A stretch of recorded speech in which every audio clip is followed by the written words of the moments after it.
Well, welcome in. Welcome back to another episode of the Format Podcast Live. Yes. Good morning, everybody. This is one of those random times where I just had some things to say and share that I was thinking about, and as a result, I'm like, you know what? Let's go live. Let's go talk to everybody. Let's talk about it. So let me say this: if you notice, my voice is a little messed up, so that's a combination of a few things here. So please bear with me. First thing is all the screaming and yelling I was doing Thursday night in the big Sugar Bowl win for my Irish. Second thing is we've had a bit of a rapid temperature change here in Florida, so that probably got me a little bit, but I'll be all right. I'll push through. I'll make it happen. So definitely wanted to take some time to get on the show and talk about some comments that I heard from Steph Curry and Kevin Durant and LeBron James recently, and I thought that it was pretty cool, and it definitely gave me some things to think about. So I'm gonna share that with you guys. But before we do, you know what time it is. Make sure you hit that like, that subscribe, that notification bell. I really appreciate that. But also, if you're so inclined, please make sure you hit that join button and join the channel and become a member of the show, because that's something that we are really looking to grow this year and continue in building the show, making it better, creating a larger community. And we're going to start definitely doing some members only type content. And you might not be in here now, but shout out to my guy, Laker Nation, first official member of the channel. Appreciate you. So you get a shout out every time going forward. So you're going to get that. And then that members only content it's going to be coming pretty soon for you. So yeah, make sure you hit that like, that subscribe, that share button, man. Let's continue to get the channel to grow. We're almost at 5,000 subscribers. Really appreciate that. So I want to make 2025 just a huge year for the Format Podcast, so we can just continue to get better, continue to pump out the content, continue to have these discussions with you, continue to share our thoughts on different topics in the world of sports. And yes, we will have our 10 a.m. show tomorrow morning. Got some really good topics lined up for that. But again, I wanted to just take some time, get on here with you guys today and talk about this topic. So before I even get into the meat of it, what I wanted to do also was give a shout out to my guy Q from the Opinion Stated podcast. So what up, Opinion? Definitely appreciate you, man, because a lot of times I will listen to his podcast. Really sharp dude, really smart. Love the way he presents the information. Love the way he expounds and gives his thoughts on what is presented. And just listening to one of his shows earlier in the week where he was giving flowers, I guess, probably to end the year, right before New Year's, to end the year in regards to LeBron, Steph Curry, and Kevin Durant in terms of what they have done in the league and what they continue to do in the league. I listened to his show and it definitely gave me some thoughts. And I'm going to present maybe a different side of it that I immediately thought about when I heard the commentary that he shared. So yeah, here I am to do that. And so yeah, shout out Opinion Stated, man. I appreciate you, Q. Always always give me some good inspiration for commentary and for topics. So so let's get right to it. All right. So when we think about this, right, the Summer Olympics were last year in Paris, 2024. And so we had probably the last true year that we're going to see unfettered dominance from the United States Olympic men's basketball team. And I think part of that was just the fact that the world is very good or much improved on the Olympic and international stage. Part of that is because a lot of their best players from overseas are now getting here to play in the NBA.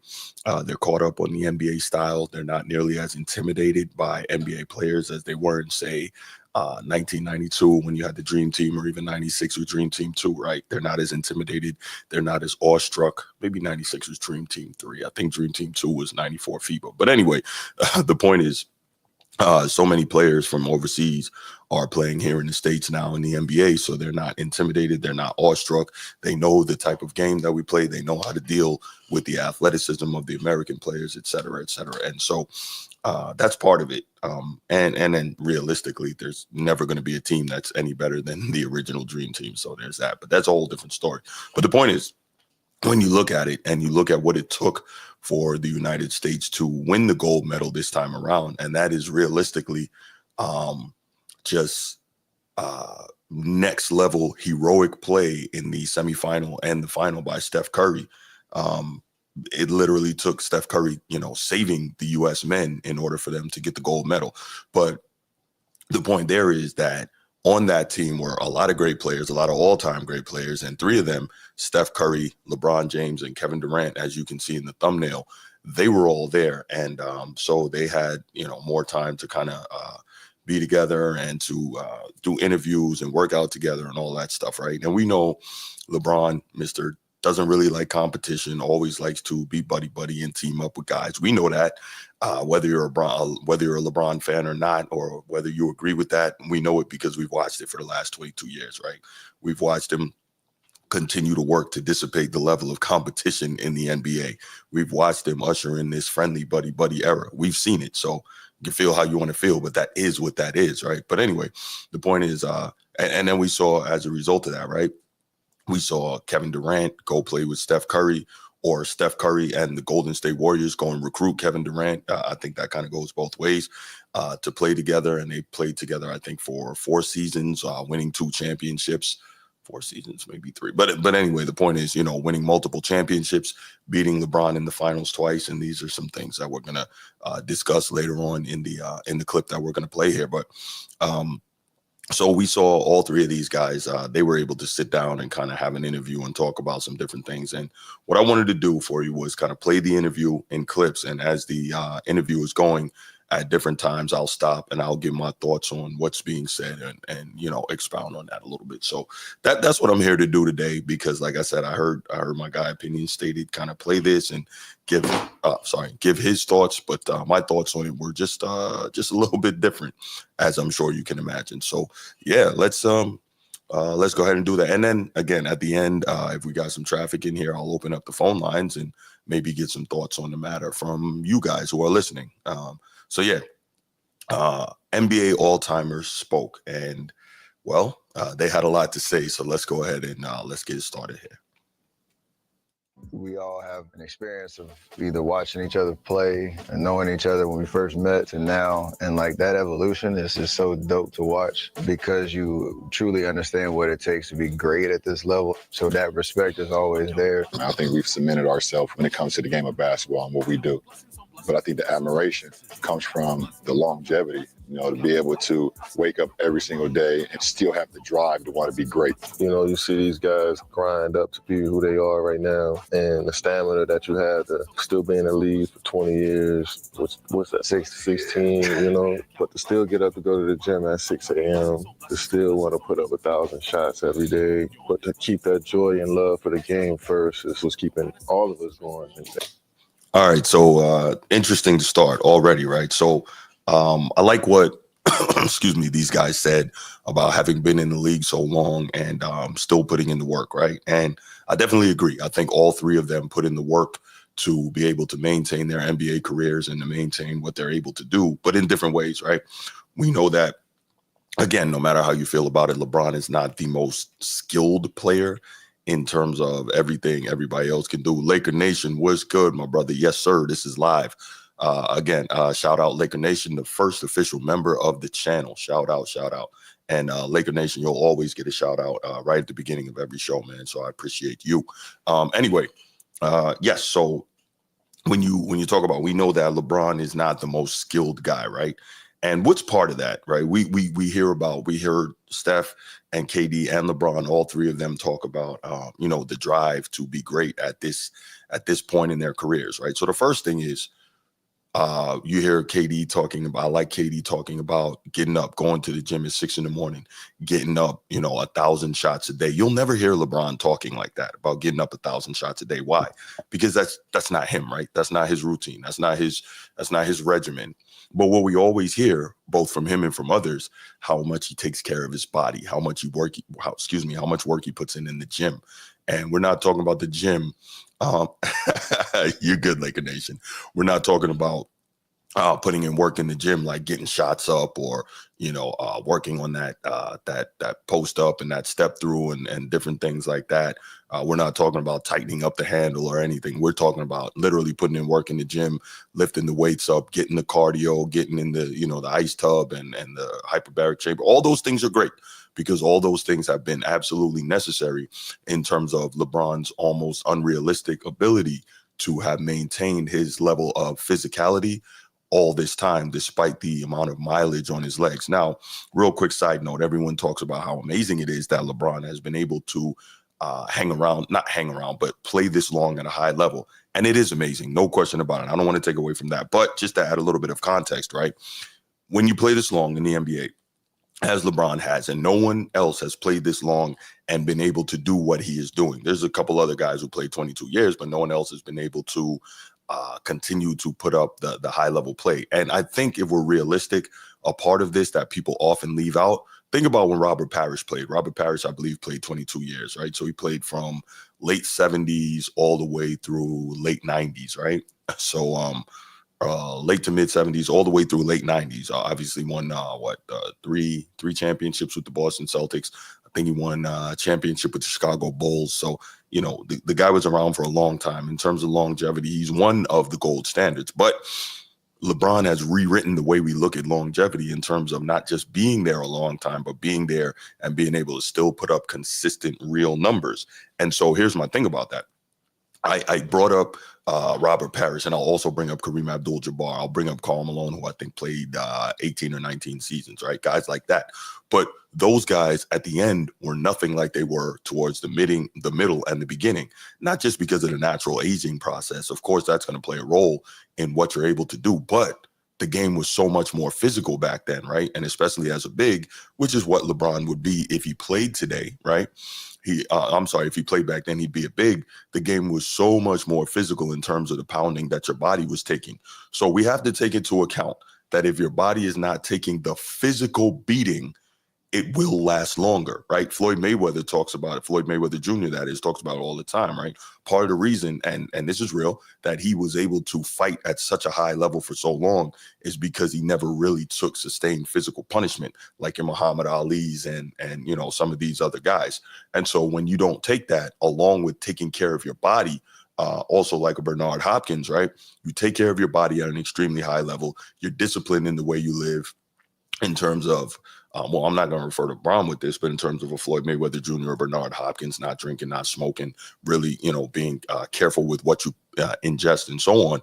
But I mean, again, LeBron takes tremendous care of himself. But the point is, when you do all of that and you're not taking a physical pounding, it enables you to do what you do at a high level for so much longer. So we got to keep that in mind when we talk about LeBron James, right? So anyway, he's doing all that. So we heard him in this first clip already talking about longevity, right?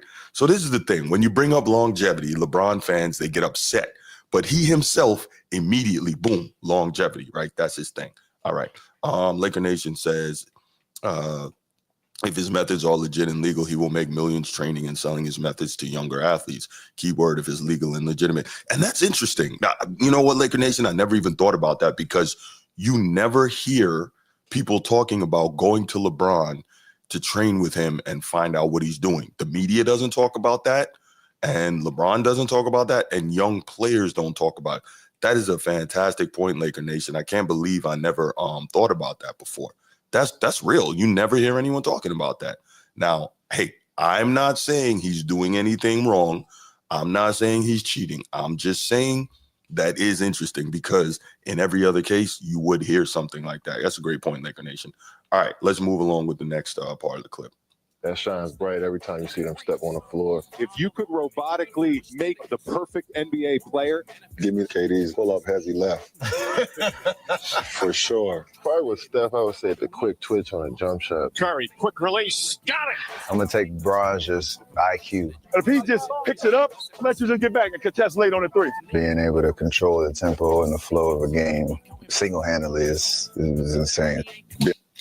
All right, so he mentions KD's hezzy pull-up left, which is interesting, right? I think that's LeBron, again, just trying to show that I study all these players and I know what these guys are doing. Okay, cool. But how is it that Ime Udoka and the Boston Celtics were able to come up with a defensive scheme that completely controlled and neutralized an elite scorer, a guy who's considered an elite all-time scorer like Kevin Durant. I mean, yes, the hezzy pull-up is crazy. We've watched it for 15, 16 years now, but it just goes to show, like I always say, if real defense was able to be played like it was back in the day, a lot of these guys wouldn't be doing what they're doing in the modern NBA. But I do think it was interesting that LeBron immediately mentioned, and this is the other side of it, when he talked about, when they asked him if you could create the perfect basketball player, and I guess that's, players today, it was very interesting that he immediately mentioned a skill move. Why? Because he doesn't have those. Anyway, Steph Curry mentions LeBron's his basketball IQ. Interesting. So one thing I'll point to, right? LeBron, for a large chunk of his career, has been the best athlete in the NBA. I can submit that. Yeah, no doubt, Laker Nation. All they did to KD was play actual defense. You're 100% right, man. I've been trying to tell people this for years. But anyway, I think that it's interesting that Steph Curry mentions LeBron's controlling the game and his basketball IQ. And one of the things when you talk about basketball IQ, like when they talk about a guy like Larry Bird, right? They say that he always saw the game 2 or 3 plays ahead, right? They talk about that with a guy like Magic, with a guy like Michael as well. So you have this basketball IQ. You see things ahead of time what's happening.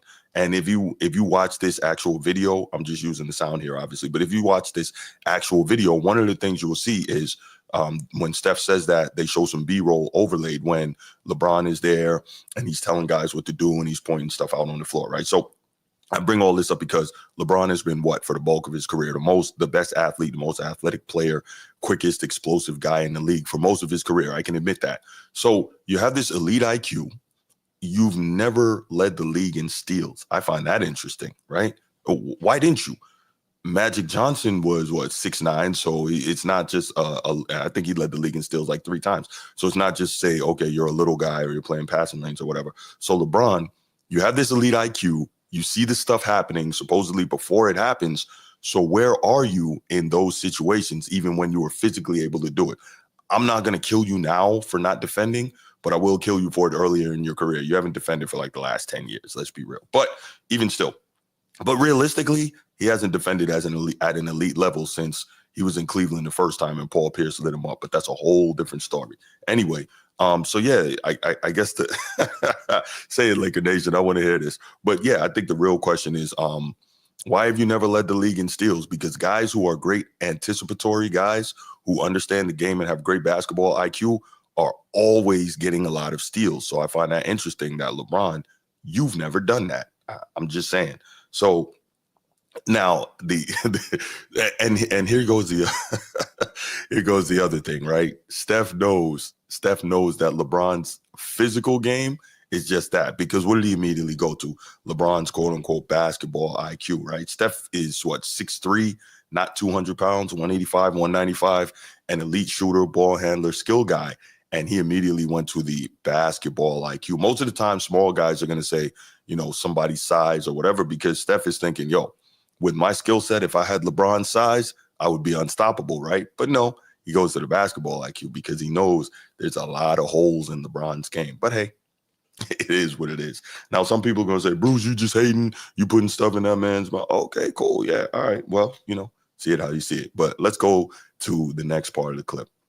In this league over 15 years plus, respectively. To have this moment where you can sleep damn good at night, knowing who you linked up with the next day, you cherish it. Mm-hmm. We all pushing the game forward to hoop with these guys and still be at that level. It's just a joy being around people like that. All right. Here's a big one to me before I let too much play and then I forget about it. The mere fact KD is going to see, this is what I don't like, man. Guys are really... It's amazing to me how people can sit here and lie to your face in the modern media, the modern sports media, etc. Why is this happening? Why? Somebody tell me. And what do I mean when I say guys are lying? They are lying when we have talked ad nauseum. The numbers are out there. All the major shows are out there. We're going to do a show talking about, a topic talking about it on tomorrow's show in the morning about, with the NBA ratings going the way they are, basically downhill, plummeting, right? We see this. It's a huge thing. It's a huge deal. Adam Silver's been for years now trying to throw stuff at the wall, trying to figure out how to make the All-Star game better. He's now talking about they're going to investigate this whole three-point shooting thing and the style of play in the NBA. All that is happening, right? But you hear KD saying, we're pushing the game forward. How are you guys pushing the game forward? How? Steph, you play a major part. Now, you can only play how you play, but realistically, if you're honest, you play a major part in the three-point quote-unquote revolution, right? Which a lot of people think has ruined the game. Now, you're not the one who made the analytics geeks go crazy and just try to turn basketball into a math equation. You're not, but your ability to do what you do has completely changed the way a lot of younger, smaller players want to play the game. They want to come across court, half court, and just, shoot a ton of threes, which is crazy because realistically, like when I was coming up, and I was trying to call myself hooping a little bit. I was okay, but, never superstar, obviously. So I'm sitting here talking to you and not out there. But the point is, when I was coming up, when we were playing, right, what's the first thing you learn, right? You learn, okay, basically you start inside and move your way out, right? You learn to learn basically dribbling fundamentals. You learn how to do layups. Then you start shooting further and further. It's like now kids want to shoot further and further and then work their way in. Yeah, that's not how that goes. So how you can say you're moving the game forward is completely beyond me. And it's not true because KD is a guy who's very sensitive to social media and media on the whole. He listens to all that.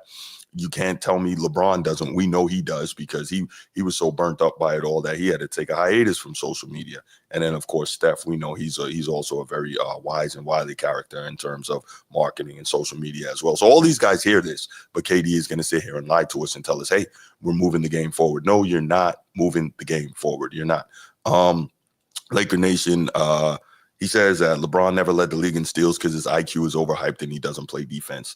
Yeah, I think that after Paul Pierce did what he did to him in his first go-around with the Celtics, both in 2008 and then 2010, he said, I don't want no parts of this. Because if you notice, LeBron's greatest defensive feats are always on, like, help defense, right?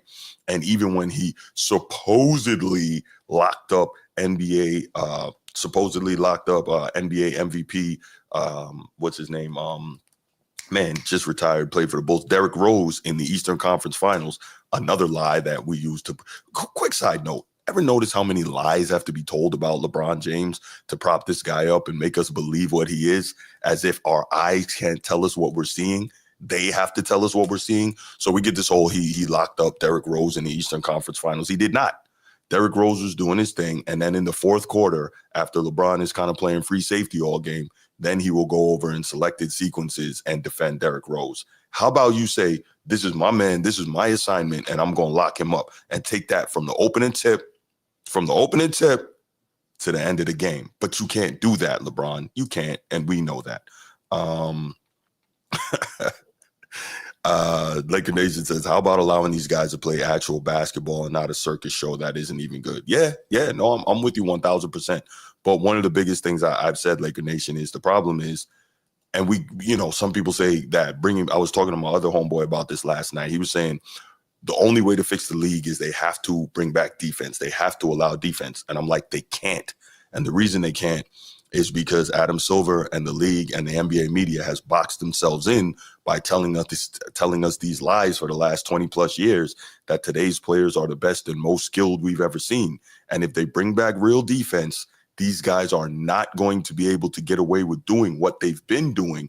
And all of a sudden, they're going to be exposed for having lied to us all these times. And all these players that have racked up all these supposedly incredible and amazing statistical achievements, they are going to be exposed for, yes, being great in their own right and in their own era, but they're going to be exposed by the fact that the league deliberately changed the rules to allow them to do what they're doing.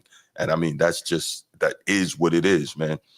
Ejim Morris, man, good morning to you. Happy New Year to you as well, my brother. How are you?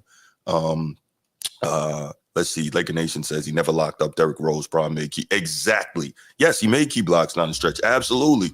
But yeah, this lie that they want to tell us, oh, he locked up Derrick Rose. The MVP at the time? No, it's not true. Again, what they want to do is tell you what your eyes saw, and it's crazy. All right, back to the clip. It's an iconic kind of thing to be able to talk about basketball life the way that we can. It's a kind of a timestamp for us, which is dope. I don't know. Are we smiling or are we smiling right here? You know, K ain't gonna. I need that one signed right there. In your life, you want to be able to play around great players, great minds, great basketball people that just love the game. Team USA has always given us that opportunity. If I got in the middle because I'll direct those guys. Just to be alongside, some of the greats that's ever played this game and be able to just be around them, see how they work, how they prepare. You see why. This is my happy place. We were shooting yesterday, kept missing our shot. The kid kept saying, "Oh, he has more shots for us." And that made me laugh and smile. I was like, "Yeah, you're right. We get to hoop and work and trying to still get better." You take your foot off the gas at our age, you can't get it back. This is who we are. Like, we just hoopers. We're naturally born driven hoopers who. All right, I got to stop it right there, right? So there's a lot of good commentary in there, and not too much I disagree with, except LeBron had to push it. This is who we are. We're hoopers. We're naturally born driven hoopers. LeBron, again, all-time great career, incredible career achievements. You're a multiple-time champion. You're a multiple-time MVP. You're a multiple-time finals MVP.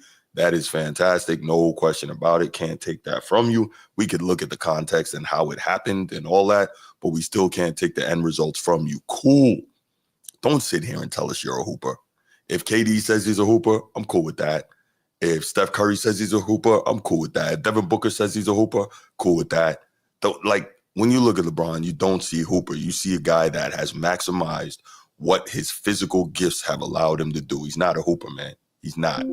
So I don't know why this guy always feels the need to try and tell us things as if we can't see. Like it has to stop, man. It has to stop. Stop telling us things as if our eyes don't work. But in LeBron's defense, him having done that has created a legion of fans, sycophants, LeBroniacs, LeBronites, whatever else you want to call them, that will be ready to fight you. We heard, if you watch Dreamers Pro Show, we literally had a guy threaten to kill the host of the Dreamers Pro Show if he ever went out to that area where the guy lives. Can't remember. I think it was somewhere in Cali. The guy threatened, basically it's on site over LeBron. Like, it's insane. It is insane the lengths that people will go to in terms of defending LeBron. In this social media sphere, we got guys that go nuts and show up and go around the internet attacking people, screaming and yelling and drooling and, just acting up when it comes to LeBron, like really defending this guy as if their life depended on it. I've never seen anything like that. Can Jordan fans get crazy? Yes, but not like this.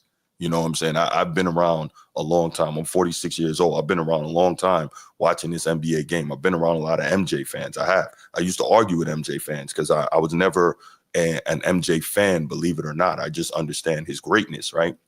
But I've never seen MJ fans behave the way LeBron fans behave. But that's a whole totally different topic. But yeah, it's, he's just sitting here lying and telling us he's a born hooper. So I get it. Oh, that's where it was, Laker Nation? It was LA? Okay, yeah. So that's crazy to think that people are literally willing to threaten somebody's life because somebody said something about LeBron James that they didn't like. Does that seem like rational behavior to you? Does that seem normal? I've never seen anything like it. All right, let's get back to the clip. Love the game and refuse to cheat the game while we're playing. Here we go. Love the game. So first, let's start there. Love the game. I'm wondering, do we really think LeBron James loves the game, or does LeBron James love everything that the game gives him and has given him? Can two things be true? Yes, two things can be true. I don't know that he really loves the game. I know that he loves the game. He loves what the game has been able to do for him and his family, coming from, somewhat impoverished roots, right? And getting out of there and now being a billionaire and living literally the dreamed life that a lot of people wish that they could live, right? The game has been able to do that for him. The game has been able to put him on an athletic pedestal that not many guys were able to reach or have been able to reach. So I get all that. I'm not sure if he truly loves the game. I can't say if he does or not, but I know that he loves what the game is able to do for him and keep him in the limelight and provide a lifestyle that he never could have had otherwise. And I respect that, but I don't know if he loves the game. Now, here we go. Here's my big one. Never cheat the game. I bring it up all the time. Never cheat the game. Come on, man. Ijimura says, LeBron does not love the game. LeBron loves LeBron. He moves selfishly. Now, I can say LeBron absolutely loves LeBron. And who doesn't love himself, right?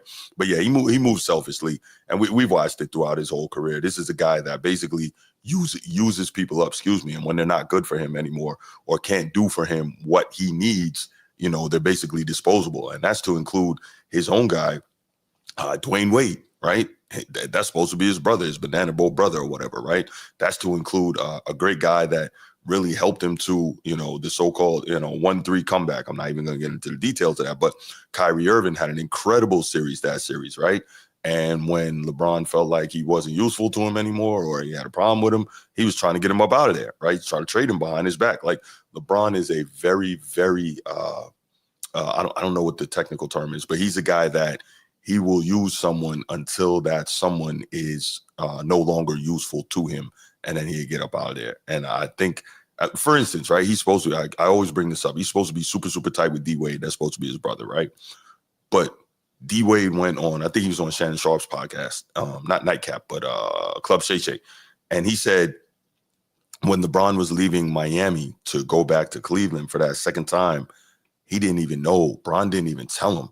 Like, that's supposed to be your dude. That's supposed to be your ace boon coon. That's supposed to be your brother. That's how y'all refer to each other.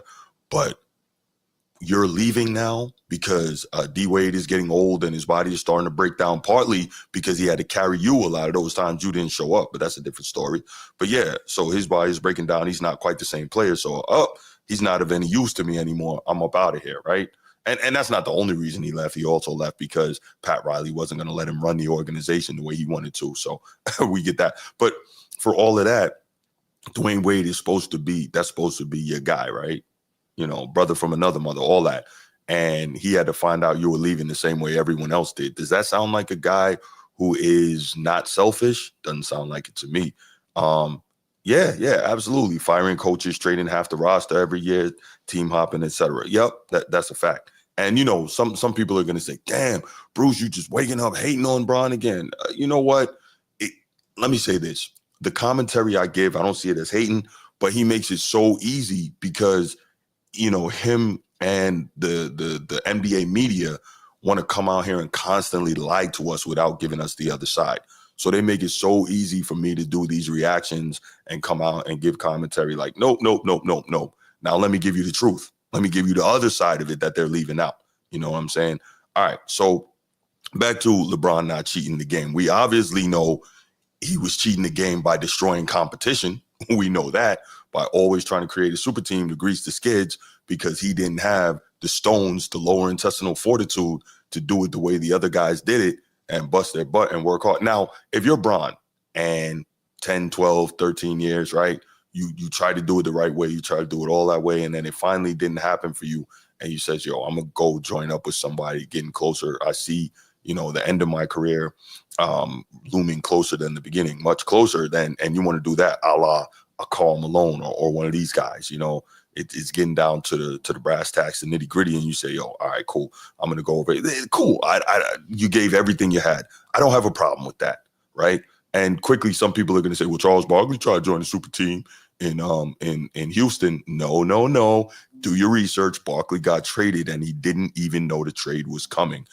Real quick, for anybody in the chat, if you haven't already, please make sure you hit that like and subscribe button and make sure you hit that share, man. I really appreciate y'all. Also, you can leave a comment in the chat, drop a comment, let me know who you are, where you're coming from, man. I really appreciate y'all being here. All right, so yeah, Bron cheating the game by not stepping aside. Austin Reeves shows when Bron steps aside and lets him go, he can be an all-star. Absolutely.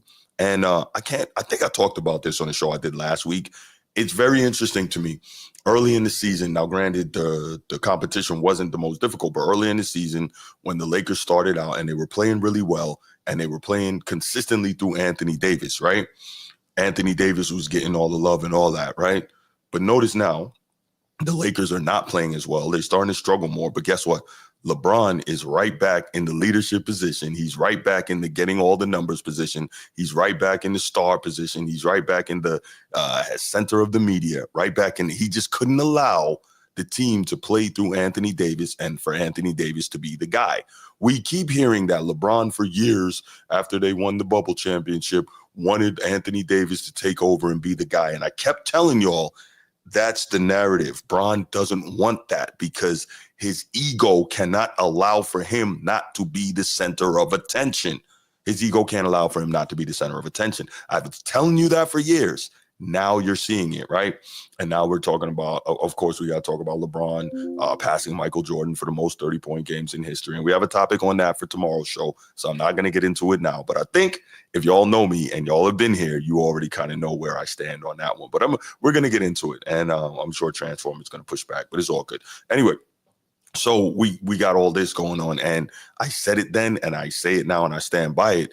The Lakers are not going to really succeed because playing through Anthony Davis is not truly an option because LeBron won't allow it for any extended period of time because he has to be the center of attention. He can only play a certain way. He has to be the reason that they win. Not the reason they lose, mind you, but he has to be the reason that they win. And it has to be by playing in the list system, right? So there's that. Let's be real. And that's part of the reason that he wanted Darvin Ham up out of there and he wanted JJ Redick because he wants JJ Redick to let him do whatever he wants to do. But yeah, also to your point, Laker Nation, he is cheating the game by not stepping aside. He is cheating the game by not allowing other young players, both on his team and around the league, to truly flourish and get that attention for the league, right?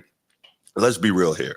I have talked about the fact that none of the young players have truly stepped up to take the mantle of being the face of the league, but it's hard to do when a guy like LeBron's shadow is so overwhelming, and also because his ego, like I said, won't allow it, right? Let's think about this. Even if LeBron's on a bad shooting stretch or he's not playing well for 4 or 5 games or a couple weeks or whatever, right? Cool. What he's going to do is he's going to go take a break for a while, and of course, we're going to talk about that, right? And then when the other player is getting some attention, the other thing that's going to happen is what?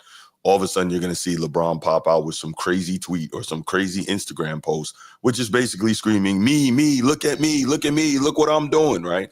Because he has to get back into being in the center of attention and being the limelight. So all of that makes it very difficult for another guy to step up and become the face of the league. Now, part of that, again, is that none of these young players have clearly stepped up and been the one to do that, right?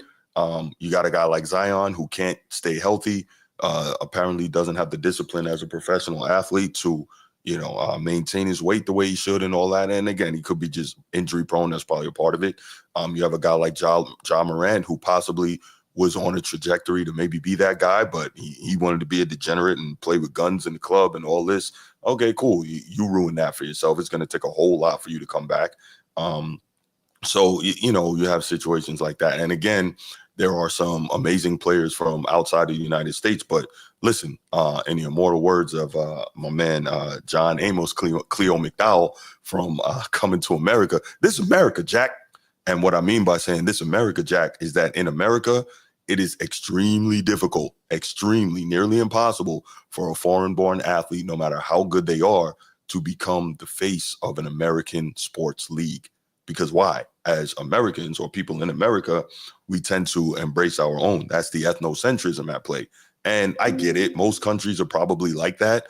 But for a country as incredibly diverse as America, is still amazing to me that that's still the way so many people think. But yeah, it's very difficult, man. And so looking for an American player, which is why I hope that, not I hope, but the league hopes and the basketball media is really hoping that this Cooper Flagg kid, who's a freshman at Duke this year, ends up being what they say, because he will be the first homegrown elite player if he does, and especially being white, right? They've been looking for a next true great white hope, realistically, since Larry Bird. Why?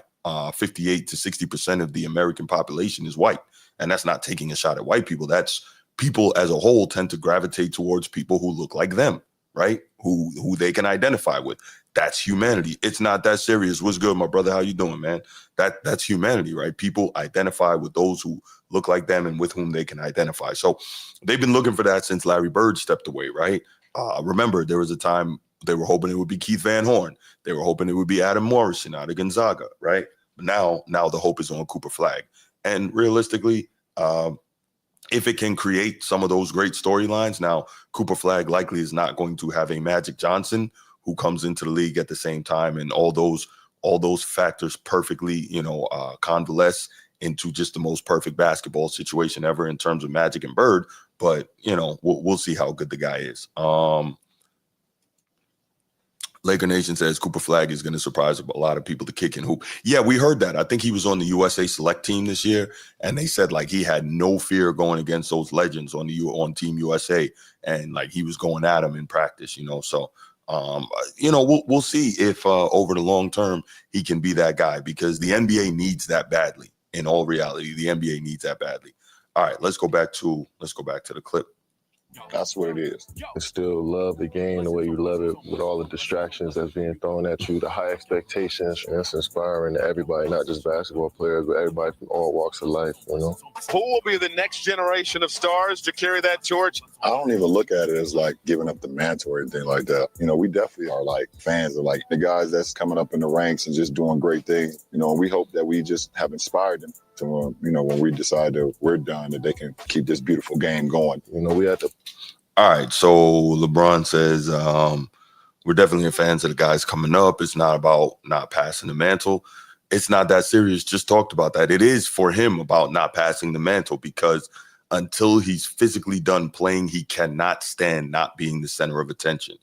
And so again, like, here's my thing, right? When it comes to LeBron, like, you got to do a better job of kind of just glazing over certain topics. Don't lie to us. Just kind of ignore him and don't respond to him.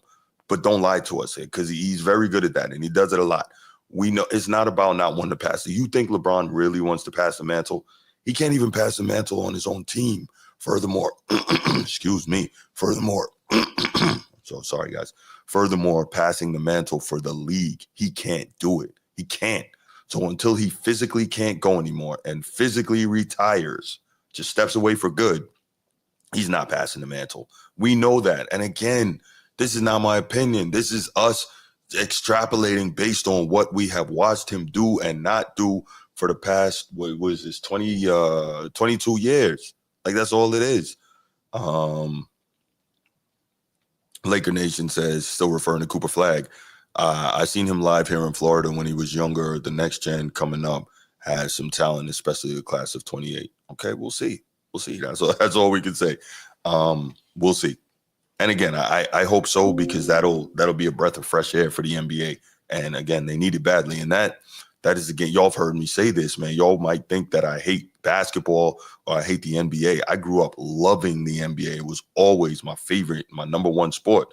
But when I saw what was happening to it, it made it very, very difficult for me to continue to love it in the same way, because it's not the same product anymore. All right, back to the clips.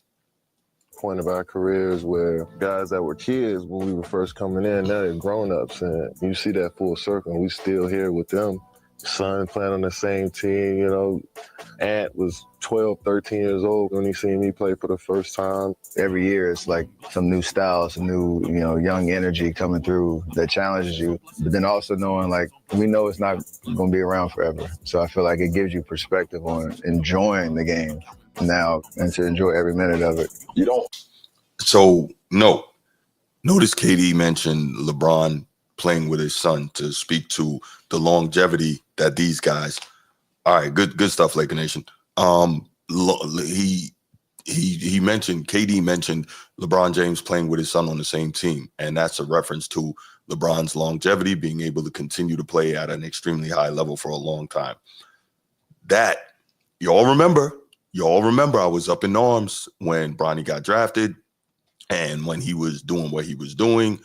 When LeBron, used all his machinations, one, to get Bronny drafted, two, to get him drafted to the Lakers, etc. We knew what it was about, and I tried to tell y'all then, and a lot of people call me a hater, say I don't want to see a black man succeed and a good father and this, that, and the third, blah, blah, blah. Not going to rehash all of that. But when it comes to this Bronny thing, exactly what KD just said is exactly why LeBron did it, because he wants people to consistently be able to point to, He played long enough to be able to play with his son, and he played at a high level long enough, and blah, blah, blah. That's all that was, man. It's a big PR stunt. Big PR stunt. Okay. It's not that serious, says he understands the feeling. He doesn't hate the NBA. He hates what it is today. Absolutely. Absolutely. I think all of us here, we love the game of basketball, right? We love the NBA. But the fact is, I guess like many things that change, it's never going to be what it once was. And it's not even so much that, it's just hard to adapt to what has become and what these young players are in terms of what we knew in what we believe is the golden era and the prime of the NBA. So it's really hard to adapt to that. And just to say, well, you know, this is what it is now. We just have to accept it. Do you really have to accept it? You know, if you got a dog, right? Just not a perfect analogy, but if you got a dog, you get a dog, you bring the dog home, and the dog is crapping in your house, right? Do you just have to accept it because it's a dog and the dog has to crap? No, you teach the dog that you crap outside, right? You take the dog for a walk, the dog craps, you put the dog outside, the dog craps, you give the dog a treat, you good boy, good girl, good girl. You let the dog know that outside is where you drop your load, right? Not inside in the house, right? You don't just have to accept it because that's how it is. Like, that doesn't make sense that you just have to accept it. Like, there's certain things you just have to accept, but this, especially a product that we are consuming, right? We are watching. Some of us pay money for. Some of us pay money for what do you call this? Memorabilia and gear and all these other things, right? Should we just have to accept it? No, like, make your money talk, right? But on the flip side, a lot of people have attempted to make their money talk by no longer watching the product, and they don't seem to care. They're continuing to do what they do. Why? Because they got another gigantic TV deal. So as long as the gigantic TV deals keep coming, then, you know, they're going to do what they do. But Adam Silver does seem to have some level of concern, and we'll see how far said concern ends up going in terms of possibly changing the game and see what's going on. I think I've said it on a different show. I don't know if anybody who's here right now heard it. I think one of the best things we can do in terms of the way the game is played is put a cap on the amount of threes that you can take per game. And what you do at that point is, let's say 25 threes. I'm just going to say that, right? 25 threes. So you take 25 threes in a game.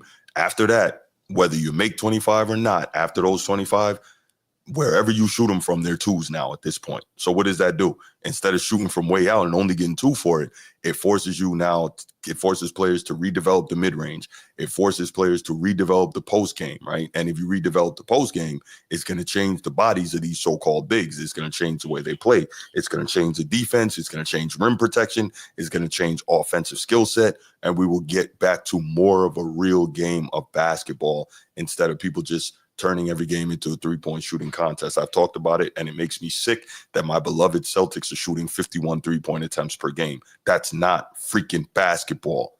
It's not. It's terrible. And those are my Celtics. This is a team that I've loved since I was in third grade in 1986. I loved them that long, but they're making me sick the way they play ball, you know? So, these games just turning into a three-point shootout.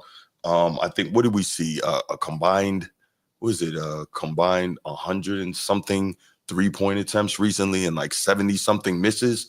That's not basketball. That's a terrible, terrible product. Nobody wants to see it. It's just not. And nobody wants to watch that. And we're seeing it with the ratings again, but they don't seem to care too much about that. All right, back to the clip. Sleep great the night before when you play greatness the next day. You just don't. You have that uncomfortable feeling because you know who you're going up against, you know, and then boom, jump ball hit. You like, okay, we in it. Okay, real interesting. Wanted to point this out. So LeBron says you don't sleep well when you know that you're playing greatness the next day, right? The night before. Maybe I'm wrong. I don't recollect too many players saying they didn't sleep well the night before playing LeBron. But there's a bunch of players who said they didn't sleep well night before playing Jordan.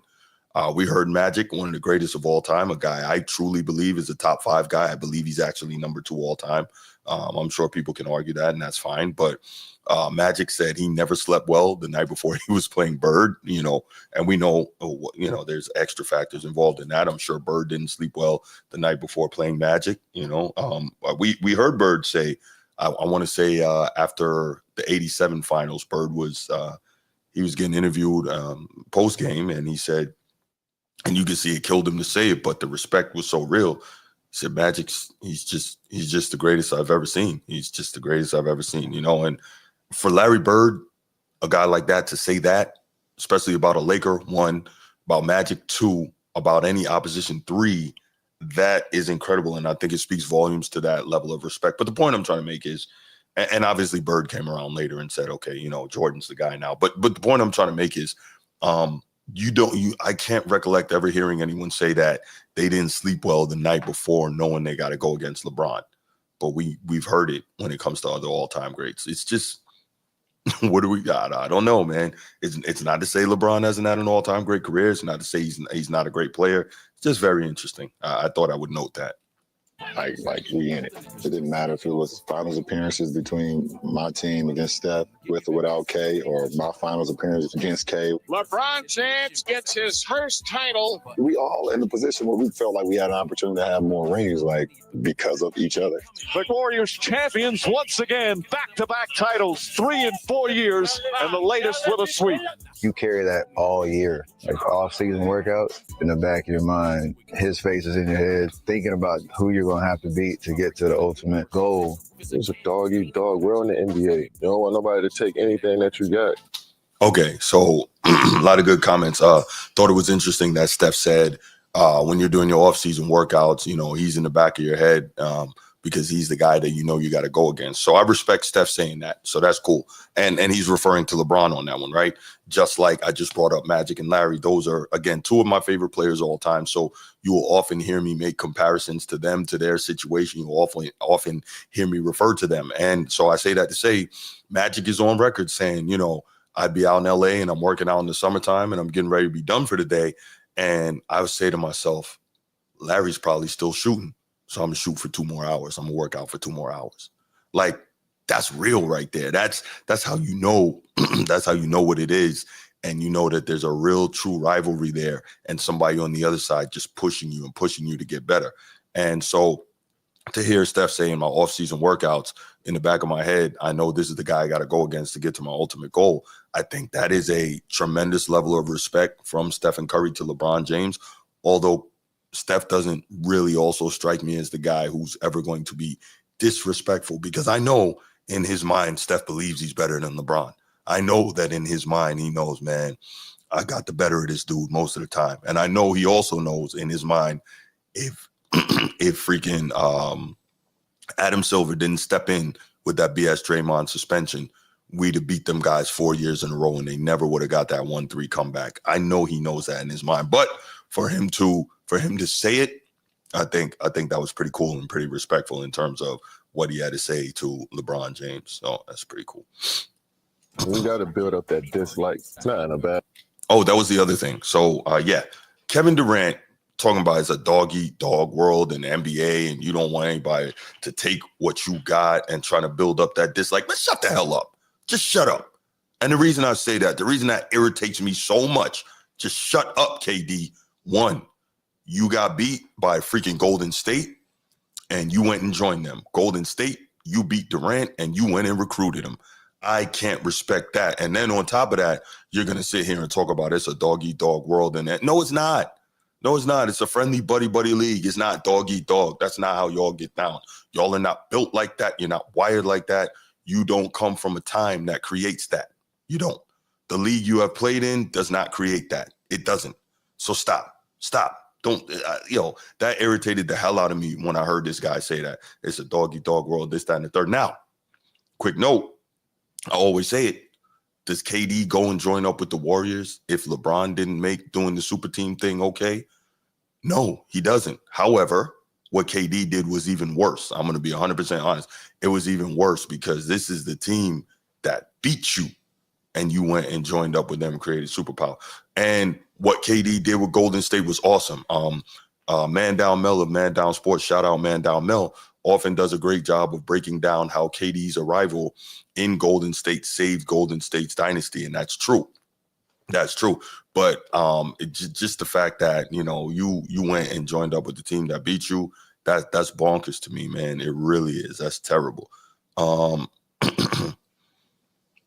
That's a great point. Laker Nation says the biggest thing to prove Bron's insecurities is the fact that he's still playing. When you're 40, your mindset switches to your family and the next step of your life, not continuing to play basketball. That's probably true.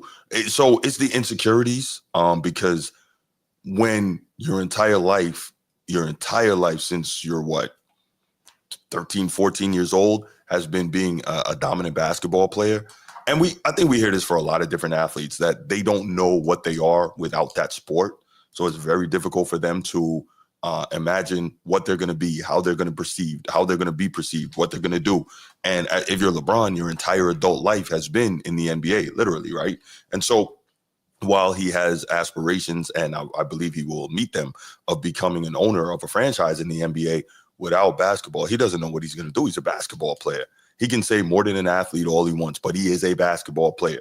That's what's given him everything in life. That's what he is. That is what people will know him as, a basketball player. I don't know that he has too much to offer without being a basketball player, right?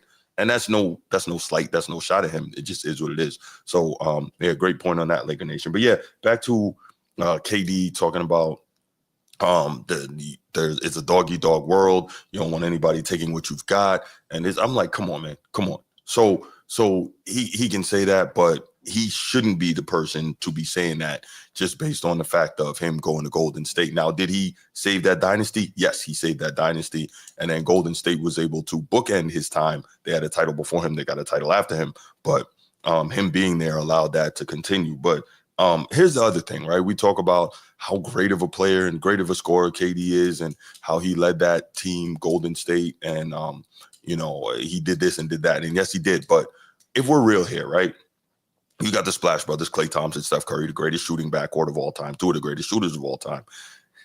Don't they make it so much easier for KD to just do whatever he wants to do in that situation? One that they played real system basketball with Steve Kerr as the coach, and then the amount of gravity that Steph Curry and Klay Thompson bring. Who are you going to sag off of? There's not a whole lot of double teaming that you can do when it comes to the movement and when it comes to the spacing from the shooters that you have on that team. So, of course, it's going to be easy for KD to just walk in there and completely kill everything in sight. So let's be a little honest here. Let's be a little honest. Now, did he destroy LeBron when he played him in the finals? Absolutely. But still, it sure was a lot easier when you have that team that you joined up with. So, yeah, we got to keep it real. That way, but when you're on the floor, you can't be friends. You can't be cool with these guys. You can't admire them. James and Durant. When you're on the floor, you can't be friends with these dudes. You can't be cool. You can't be admire them. What are you talking about? We just talked about what you did, KD, man. Shut up. This is also the same dude that when they got beat, I think they got beat 4-1 in the 2012 finals, which is the finals that got LeBron, his first championship. And after LeBron won that championship, KD over there hugging him on the floor. Not after some time passed, not later in the summer, right there after this guy just took your title aspirations from you, you're over there hugging him. Now, we know Isaiah and Magic were close. Never saw them hugging after they beat each other in the finals. Never saw that. We know that Bird and Magic had the ultimate respect for one another. Never saw that. We never saw Michael Jordan hugging any of his opposition after he beat them in the finals. So this is what I'm saying, man. Stop trying to present an image and present something that just isn't there anymore. Don't do it because it's not real, and we know you're lying. Jawing at each other at half court. Those 4 straight years, Cleveland versus Golden State, like it was literally like East Coast versus West Coast. It was like a rap beef. Okay, so let me answer this. Laker Nation says Harden's Rockets almost put them out. Yeah, and the crazy part was I think KD had an injury at that time, and Steph was who carried them past the Rockets. So that is what that is. I think that was when the Rockets, they could have won, and they went like they missed like 26 straight 3-pointers or something like that because D'Antoni the idiot and Daryl Morey the freaking, I'm not gonna call him an idiot, but the analytics genius wanted to continue to shoot threes. Hey, you caught yourself a real opportunity. All right, next up. What was the clip we just heard LeBron saying? I'm sorry, I lost my train of thought, so let's go back real quick. be like East Coast versus West Oh, there we Coast. go. It was like a rap beef. Okay, so here's LeBron always trying to be cool or trying to be smart or make some analogy. First, he says those 4 years, Cleveland versus Golden State in the finals, that was literally like East Coast versus West Coast. Why you say stuff like this? The NBA Finals is literally Eastern Conference versus Western Conference. What are we doing here? What are we doing here? Always try to sound smart and make some analogy that doesn't work. It's literally Eastern Conference versus Western Conference. So yeah, pretty much East Coast versus West. And then to say it was like rap beef. How is it like rap beef? How's it like rap beef? You won one and you got help to get that. What are you talking about? It was like rap beef. Is this Biggie and Pac? No, it's not the same thing. Is this LL and Cannabis? No, not the same thing. It was LeBron and the freaking Cavs getting smacked around. You know, what is that? 3 out of 4 years, right? But you got lucky and got away with one because you got help from the league office with that BS Draymond suspension. Come on, man. This guy kills me. Always trying to be down, always trying to make some analogy that doesn't make sense. It was like rap beef. No, it wasn't like rap beef. No, it wasn't. All right, just stop. It was like East Coast versus West Coast. Yes, Eastern Conference versus Western Conference in the NBA Finals. That's kind of how that works. Yes. What is wrong with this dude? All right, next up. Golden State owned the West Coast and the Cavs owned the East Coast. It was like a rap beef. Durant now guarding James. LeBron James from downtown. Comes left hand, keep feet up to the rim. I would trade those experiences for nothing because the ultimate competition, it's the ultimate adrenaline, it's the ultimate test of who you are as a person. That's what I love about these guys, because they nice dudes, but they killers too. 3 coins. Oh! 3-pointer by LeBron. Good! And that should ice it. Durant, 24 seconds to go. And that's why it's still at the level that we're at, because we got that type of mentality. That's why we still going. So KD says these guys are nice guys, but they're killers, and that's why we're at the level that we're at, because they have that type of mentality. Okay, so you know what? I'm not even going to do that. I did a show a while back, a few weeks ago, saying LeBron is not a killer. You can go check that out. I don't know what type of mentality to which he's referring, but we know LeBron don't have that mentality. We know Steph can kind of get it at times, and we know KD can get it. But to me, he's so weird, right? He is a hooper, but it seems like he just wants to go out and show off his skill set. Like winning, to me, doesn't even seem that important to him. Like if he can go out, do his thing, show off what he can do, and put to work all the skills he's been working on, that's good enough for him, because winning doesn't seem that important. Because think about this. When he went to Golden State and he won a championship after all that, right? He won a championship with the Warriors. And he's like, I think he's reported as saying like, well, this is it. Like, this is it. When all the other all-time greats would live and die for championships. We know LeBron will live and die for championships. Now, how he goes about getting them, different story, but he'll live and die for them because he's chasing something, right? He's chasing Michael Jordan. So, yeah. So, you got all that going on, and it's like, really, what are we doing, man? I just don't understand the stuff that these guys are saying and the lies that they're telling us, and it's super frustrating to me. But it is what it is. So, yeah. Steph has it sometimes, but not all the time. KD just wants to show off his handle and his jump shot and his skill work, because he didn't win before and he hasn't won since, even though he's had quote unquote super teams. So it's like, where is it? Like, can you only win in the most ideal situation arguably anybody's ever had, or a player of your ilk has ever had? I don't know. And LeBron, we know he don't have that mentality. That's just not him. Exactly. That's why we're still going. You don't have that burning feeling like in your stomach. Like if you're not getting up to play KD or Steph or some of the great talents that we have in our league, it's like I done lost my drive of what this game is all about, and that's a competition. So that's the end of the clip, but you know where this is going. Did LeBron just say competition? Did he just say competition? We know this guy doesn't like to compete, so why is he talking about competition?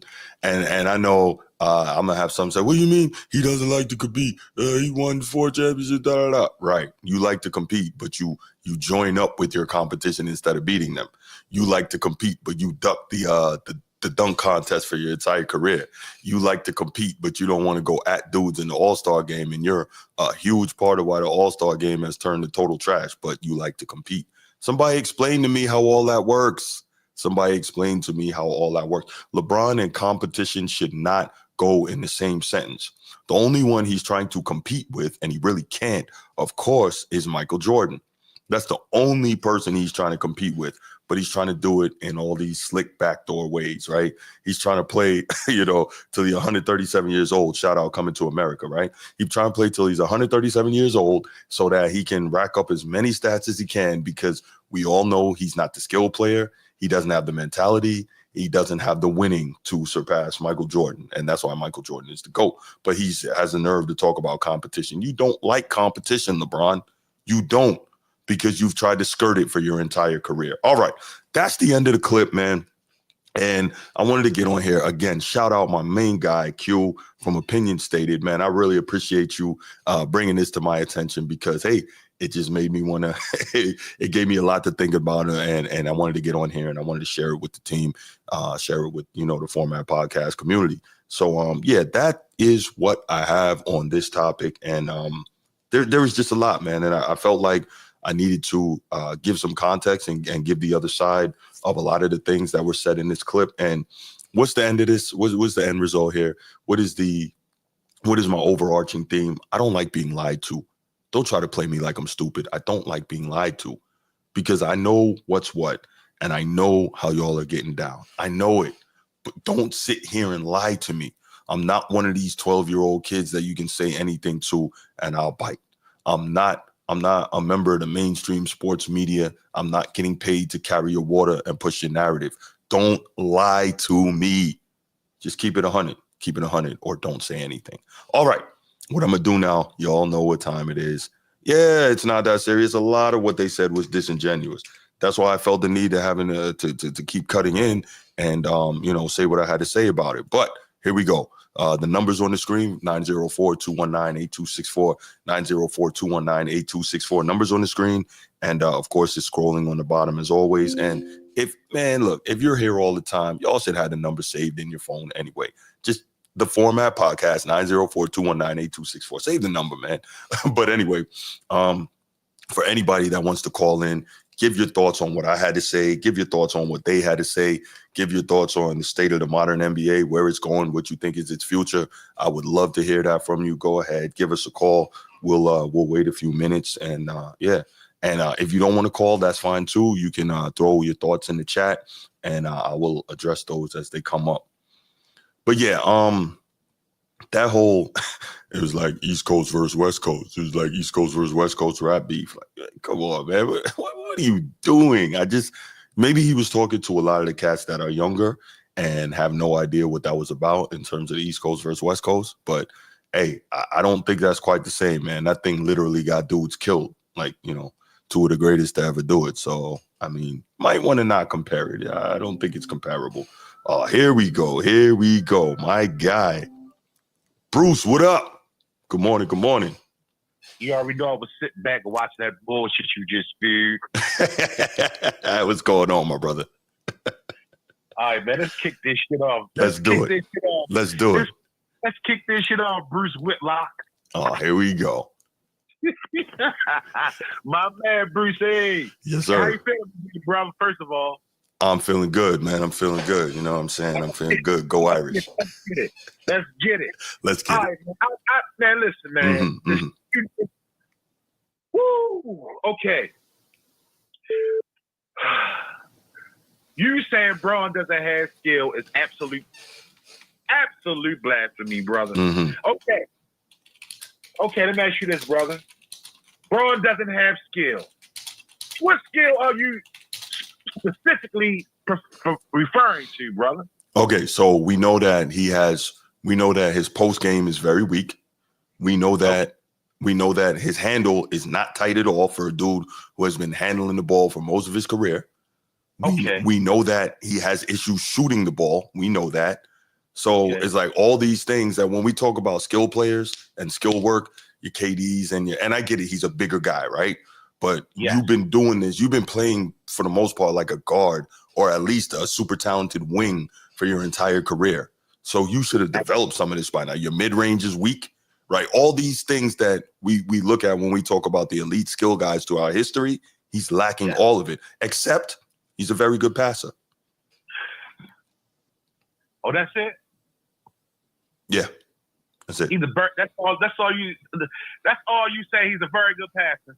He's a very good passer. I mean, obviously, he's an elite scorer. He has managed to score, not managed. He has scored without question the most points in the history of the game of professional basketball. So I can't not acknowledge that. Now, have the rules helped? Have the way he does it help? Yeah, but. So at one point in time in his career, he wasn't a great help defender.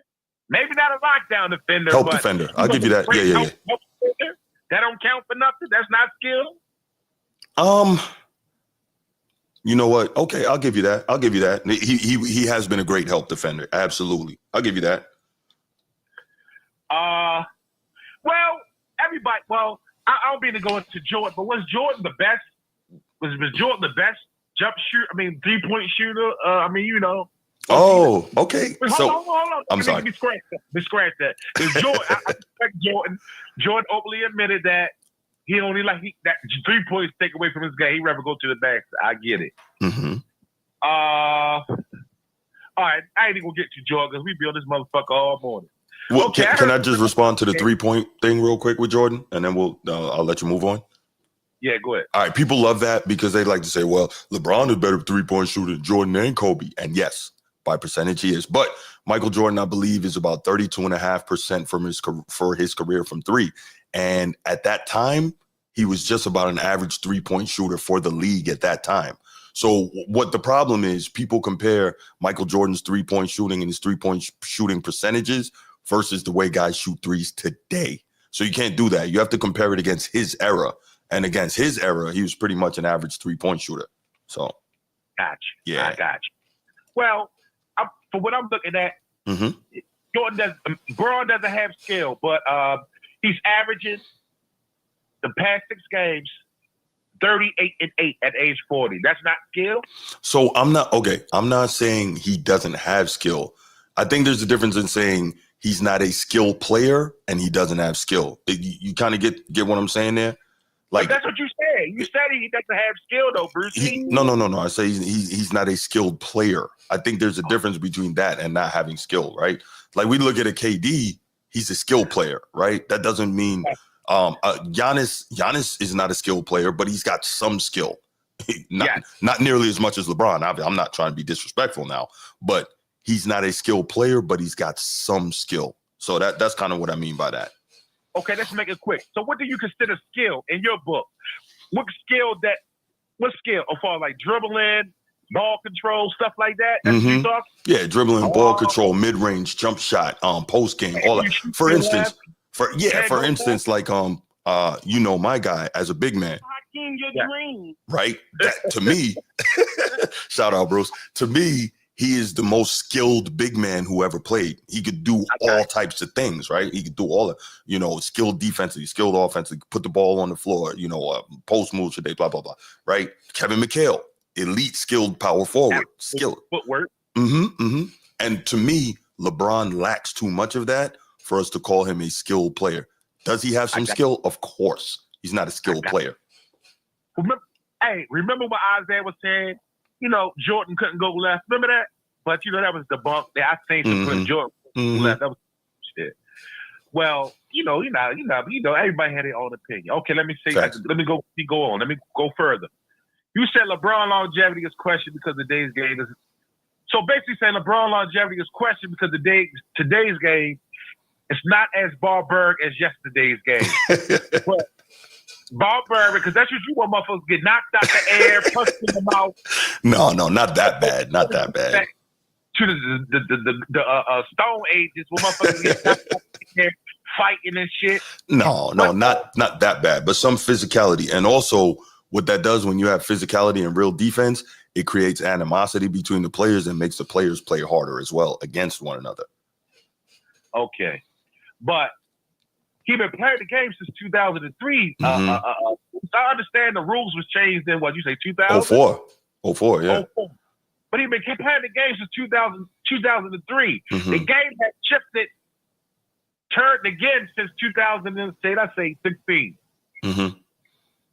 So to say that he didn't play in he wasn't playing in the physical era when we had Detroit, when we had Boston, when we had San Antonio, those San Antonio's teams used to go against. That's blasphemy, Bruce. That's blasphemy. That's crazy. So what I'm saying, okay, let's say this. Let's say even if he played half of his career in a more physical era. Okay, let's say that, right? 22 years, let's say he played half of it.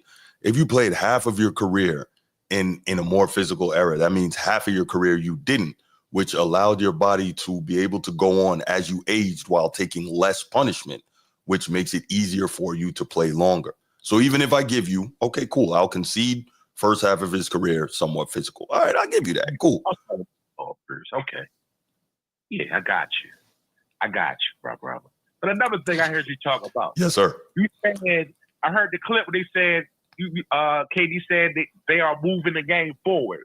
And you were like, hell no, they not moving no damn game forward. So not moving the game forward. Well, if you have all the damn answers, Bruce, what was you doing to move the game forward, excluding defense? Bruce, this is so funny. I was talking to my homeboy about this last night. Honestly, I have no freaking idea what they can do because it's in a bad spot. I'm not even gonna lie to you, Bruce. I have no idea. And I've given this a lot of thought. I really don't know because defense would be great, but if they bring back the defense, they're gonna get exposed for lying to us for like 25 years. So the league is going to get exposed. The NBA media is going to get exposed. And these players are going to get exposed because all these numbers they've been putting up, they're not going to be able to do it the same. So I don't know what the league can do. I really have no idea, Bruce. I ain't going to lie to you. Well, let me say this, brother. In all sports, offense has ticked up. In all sports, baseball, football, True. Am I right or wrong? You're right. Okay, let me say this. Well, at least get the NBA this. When the playoff times come, the shit get a little bit thicker. You're right. They lag through the regular season. Yes, I'll give you that. But we got to admit, they don't play hard to the playoffs. You're right. Okay? Okay, another thing, Brucey. To say Braun is not a hooper is blasphemy. The man been great since high school. What do you mean he's not a hooper, Bruce? Give me some understanding how he's not a hooper. What you mean, far as like a gym rat? He's not a gym rat far as putting up 10,000 jump shots a day? Yeah, sorry. I'm sorry. Go ahead. Didn't mean to cut you. Go ahead. No, sorry. How he's not a hooper, brother? That's exactly kind of how I see it, right? When you see a KD, that's a hooper, right? When you see even a Michael Beasley who used to beat LeBron regularly in one-on-one, like that's a hooper. Now, does that always translate to being a great NBA player? No. But like, what a hooper is, right? Like Larry Bird, that dude was a hooper, right? LeBron, I don't see hooper, right? I see extremely hard worker, right? Every time you see this dude, you see him lifting weights or doing flexibility or, in the ice tub, all that, taking care of his body. How often comparably do you see him working on his game? Like, that's the difference between Laker Nation, great point. You got to understand the difference between a basketball player and a hooper. LeBron is an incredible basketball player. He's not a hooper. I think that says it. Hey, Bruce, because we don't see him working with his game doesn't mean that he's not. That's true. But every other great player, we've seen them working on their game. You know what I'm saying? Yeah. Oh, another point. I wrote everything down. I wrote points down. I like that. I listened to the whole soliloquy, and I jotted everything I wanted to ask your motherfucking ass. And I appreciate it. I do that too when I'm listening to stuff. Go ahead, man. That's one thing I got to prove. I'm ready to start writing my notes down. Okay. I heard you say something about LeBron fans are delusional, and they go crazy over him, right? Yes. I know you. What you mean they go crazy over? Because I'm ready to bust you in your head with this one. Okay. Okay. Yes, go ahead. I'm sorry. Oh, LeBron has a lot of LeBron nights, whatever you call me a bro. Y'all call me a bro sexual in the comments. They call me all types of bro. I've never called you that. Because I recently learned that those guys are in a totally different place. I used to call Transformer that, but I know now he's not. And you're not either. But we know who is. and you were saying something about Jordan fans not like that. I disagree. Okay. Because Jordan fans are deranged. Mm-hmm. Do you remember in the 80s and the 90s in the black community, people was killing people over Jordan? So what I'll say about that, Xavier B, what's good, brother? Thank you for joining in. Thank you for your comment, man. Hit that like and subscribe. No, people stayed the long lines overnight to get Jordan. How are Jordan fans deranged? All right, hold on. So I'm gonna answer that. I was just responding to this guy in the chat. Your favorite hater, good to see you. So here's the deal, right, Bruce? With the Jordan sneakers, and this is funny because even I used to work, I was assistant manager in Foot Action and Finish Line back in the day. I've never owned a pair of Jordan sneakers in my life for that very reason. Like for the cost and for the fact of what I saw it do every Jordan launch in the black community, right? I used to work in the mall in Brooklyn. I used to work at the Foot Action right next to Madison Square Garden. So I know what it is.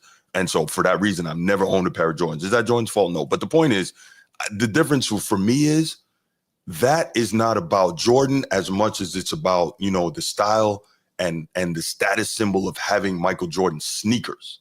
That's less about Jordan as a player, right? So when we talk about the LeBron people, the LeBronites and the LeBroniacs and whatever you want to call them, those people, they act like LeBron is a family member when you talk about him.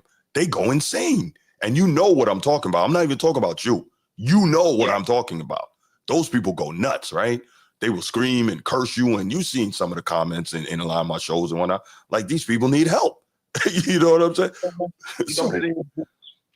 It was the same way with Jordan. Was in his prime. It's just social media is more visible now, man. It wasn't as visible back in the 90s as it is now. You see it more. Yeah, but even when we were, because you and me are around the same age, so even in the 90s, we were there and we would argue basketball. Dudes wasn't threatening to kill each other over Jordan, right? Dudes wasn't like literally breaking out into fights. Yeah, we screaming, yelling, arguing, barbershop talk, all that. It wasn't like this. You know what I'm saying? Great point. Yes, your favorite hater. He says LeBron fans get emotional. Jordan fans, some do get emotional, but not to that level. Like that's what I was saying earlier with Dreamers Pro, and he talked about LeBron, and the dude threatened him, told him, "Yo, if you come out here, it's on site." Like he threatened to take his life over LeBron. I've never seen or heard of a Jordan fan doing that when it comes to a Michael Jordan basketball debate. You talking about the sneakers? I got you. Unfortunately, we've seen way too much of that in our community. But when we're talking about just an argument over basketball and the players, nah, that's not the same, bro.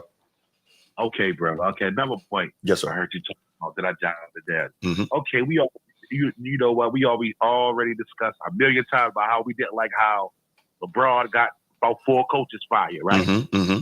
He's a chump for that. I don't think he's a clown for that. Mm-hmm. I love LeBron, but I do not like that about him. Okay. I think that is fake, is cowardice, it is snakish. But players get coaches fired all the time in every sport. Bruce, it's just LeBron get more exposure than LeBron. You understand what I'm saying? Yes and no. Coach players in the NFL that got coaches fired. You don't think players in baseball that got coaches fired? I'm not saying that that's not the case, but I would say more so when players get coaches fired, especially in the NFL, it's generally because the players aren't playing well, right? You're not seeing in the NFL coaches, literally having, not coaches, players having the amount of control to get a coach fired because they don't like what they're doing, or they don't like being coached a certain way, or they don't like being told to play a certain way. And this is a great point. Your favorite hater says, and this is a fact, LeBron gets coaches fired as a number 1 seed. That's not supposed to happen. LeBron literally won a freaking championship with Frank Vogel, got the dude fired. Went to the Western Conference Finals and won the inaugural NBA Cup with freaking Darvin Ham, got him fired. Number 1 seed, 66 wins with Mike Brown, got him fired. Like the number 1 seed with David Blatt, went to the NBA Finals, got him fired. Like this is not because, well, I'm the star player and it's just not working out here and we're not playing up to our ability with this coach, so he got to go. Nah. These are ideal situations with quality coaches and the team playing at a high level, but because they try to hold you accountable or make you play within a system or say something you don't like, they got to go because you need a scapegoat. and you need someone that's going to allow you to do whatever you want to do. I think that's the difference. Yes, players, get coaches fired. It has happened. I think Magic Johnson got Paul Westhead fired like a year and a half after they won his first championship. So, okay, cool. So I was right on that. So I'll give you that. And you know how I feel about Magic, but I'll give you that. But that's the only coach he ever got fired. He didn't get anyone else fired, right? So, he tried to get Spo fired. That's right, Adrian Morris. I've talked about that ad nauseum. LeBron tried to get Spo fired. Not even halfway through the first damn season, he tried to get Coach Spo fired. And if that was any other weaker GM or president, they probably would have done it. But Pat Riley was like, nah, we're not having that. Pat Riley went down, lined up all the players and said, hey, nobody come to my office and try to make any decisions, try to get any coach fired. We're not doing that. You know what I'm saying? So yeah. You got me with that. Mm-hmm. You got me. Just like Giannis got Adrian Griffin. Yes, great point. Yes, and that made me sick. That made me sick because Adrian Griffin had them dudes like 30-13, number one in the damn East, and Giannis got that dude up out of there. I hated that. You're absolute. Thank you for pointing that out. Right. Okay. Another point, brother. Okay, so you say he's cheating the game because he doesn't retire, right? That's part of it, but yeah. He's cheating the game because he doesn't retire, and he basically went all the line and he's not. He's, you know what I'm saying? And the super teams and all that, yeah. So was Tom Brady cheating the game when he paid past 40? Tom Brady kept winning, bro. He kept winning. So no, he wasn't cheating the game. He kept winning. Well, technically, LeBron won a ring at age 36. Okay. Didn't Tom Brady? Sorry, go on. He kept going. I mean, LeBron won a championship at age 36 in the bubble, didn't he? I'm sorry. I just saw a comment. I'm gonna let y'all handle that in the chat. Go ahead, y'all handle that. Yeah, Bruce, go ahead. So, yes, LeBron won a championship in the bubble. I think you said age 36. That was 24 years ago. Correct. If I'm not mistaken, didn't Brady win the title either one or 2 years before he retired? So, like, he won sooner to retirement than LeBron did. And personally, I don't think he would have retired had that not caused such a mega rift in his personal life with his wife and all that. So it's a different thing. But yeah, you talk about LeBron won't step aside and let the younger generation. You talk about LeBron basically trying to take all the shine for the younger generation. That's what you basically said, bro. I mean, he's not higher than. He's basically saying he's not passing the mantle, right? No, he's not. But I also said, in fairness, none of these young cats are really stepping up to take it either. So, two things could be true. That's not true. You must have been watching Wemby lately. Nah, but it's going to take a little more. You know what I'm saying? Okay. Passing the mantle. What legends actually admitted to passing the mantle, excluding Magic passing it to Jordan? Well, so I think that's the interesting thing, because if you want to look at it, it's probably Bill Russell passed it to Kareem, and then Kareem probably to Magic, and then Magic to Jordan, and then Jordan held it for a minute, and then kind of that's when it got a little iffy, right? I don't think any one guy had it after that point.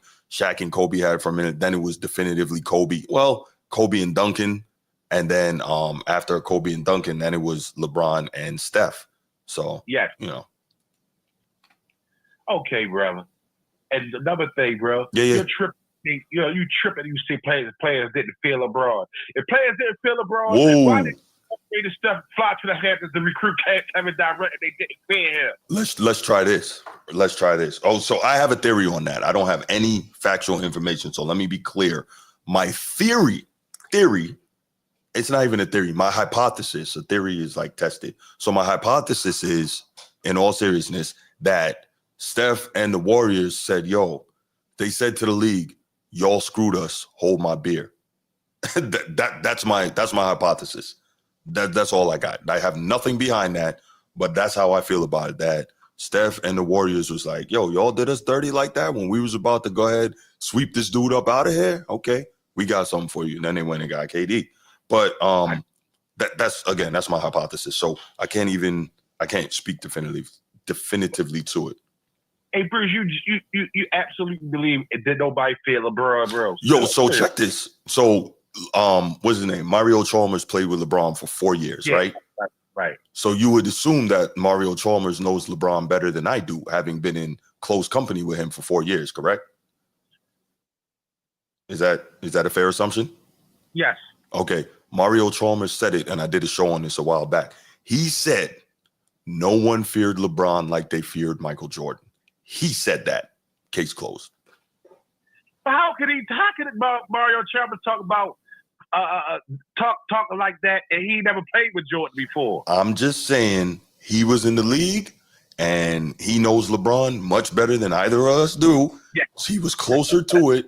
So I'll go with what Mario Chalmers said, and that's his own teammate saying that. I'm just saying. Kareem Duncombe, what's good, bro? What's good? Brooklyn, stand up, fam. How you doing? And that's opinion based. Okay, Bruce, another point. I already get Yes, off this phone. I heard you say something about Golden State would beat Cleveland if Draymond haven't got suspended that one game. Oh yeah. Well, who would have said the Brothers would have beat the a year prior when Kyrie and Kevin Love was out for the finals and they had to play with Matthew Dellavedova? Who said that series went a different direction? I don't know.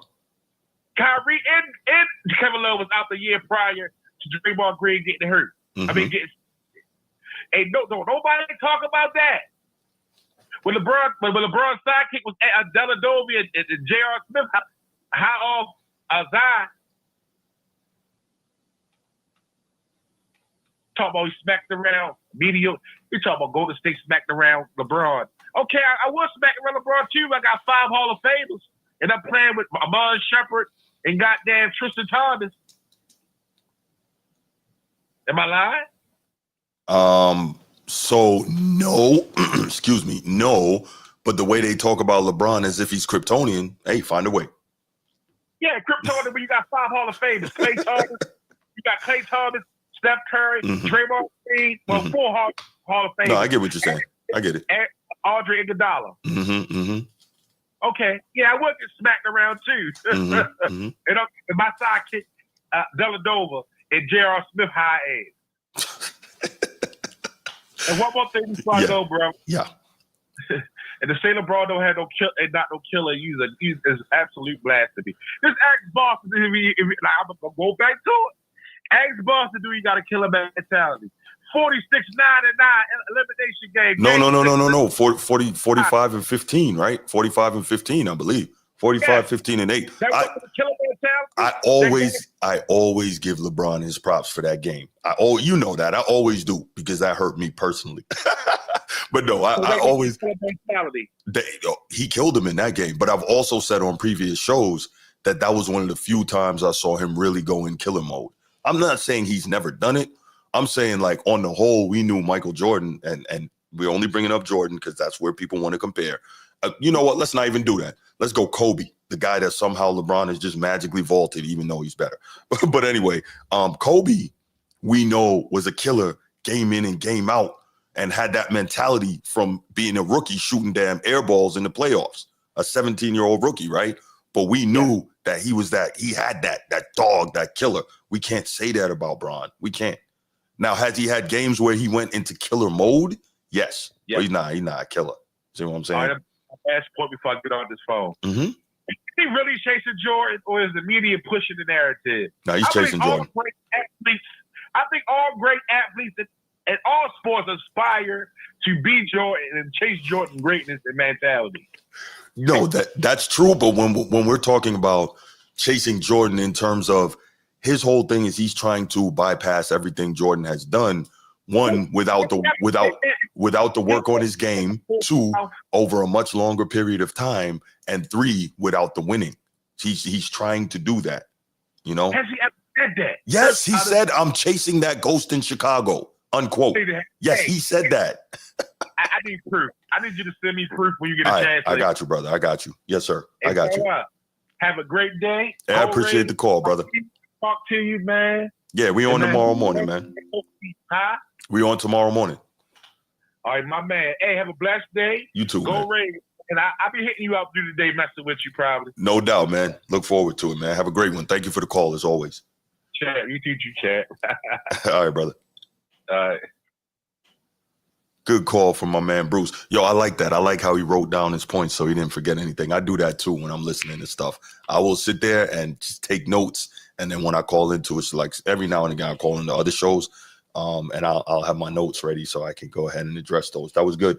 Laker Nation, man, give us a call back, man. I saw you was calling. I had Bruce on the line, but yeah, let's do it. Go who? Go who, Berg? Man, you must be crazy, man. You already know. I can't do that. I can't do that. Come on, man. You already know. Laker Nation, I'm waiting for you, man. If you're around, give us a call back. There we go.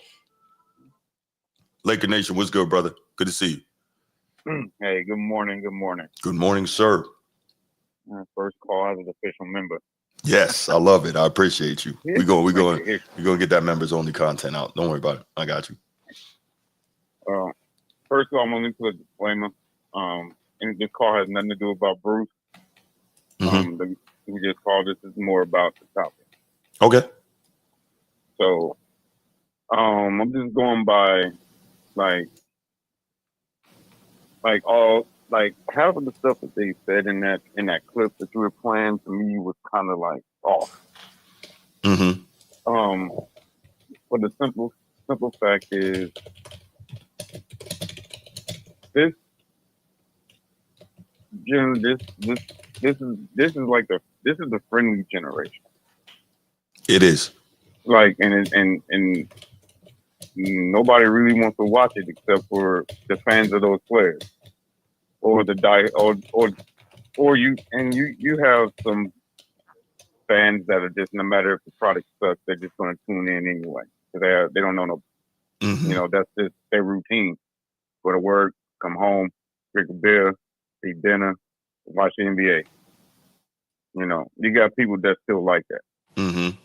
That's true. But if they want to change, watch something else.